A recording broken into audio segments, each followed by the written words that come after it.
The first time I played sports, it wasn't something that I wanted to do. Mom and Dad was pushing her to softball.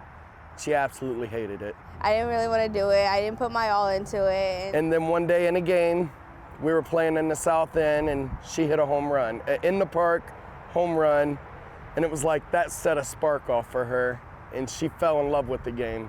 And that's the story of how the Gladden House helped turn Ariana Smith into an all-city softball player. Now a junior at Briggs High School in Columbus, she hopes to go to college with help from some softball scholarships. She was just 11 when she first met Coach Daryl Mays, also a proud product of Gladden. I grew up in Franklinton my whole life. I was born over on Jones Avenue.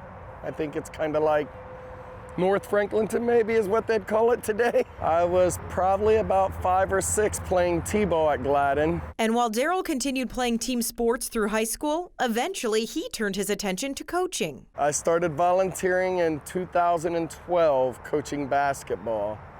And then in 2014 they asked me to come work for them. So here we are. 2021, still there and still loving it. The Gladden House Youth Team Sports Program sees about 500 kids walk through their doors every year.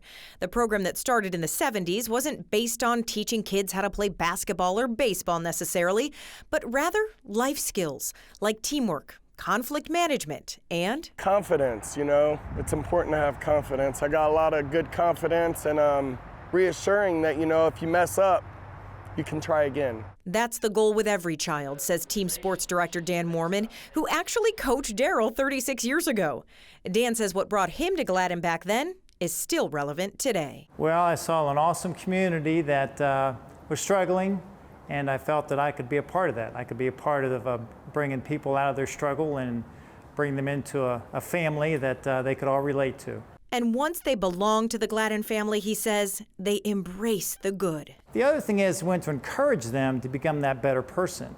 In order to do that, they have to help one another up off the ground. They have to shake each other's hands. They have to say it's okay when someone's down and out. So we really want them to help each other. We push. We don't give up on them. We just keep pushing until we get the best out of them. And the proof is in the pudding, as they say. Just ask Ariana, Daryl, and the thousands of other Gladden grads.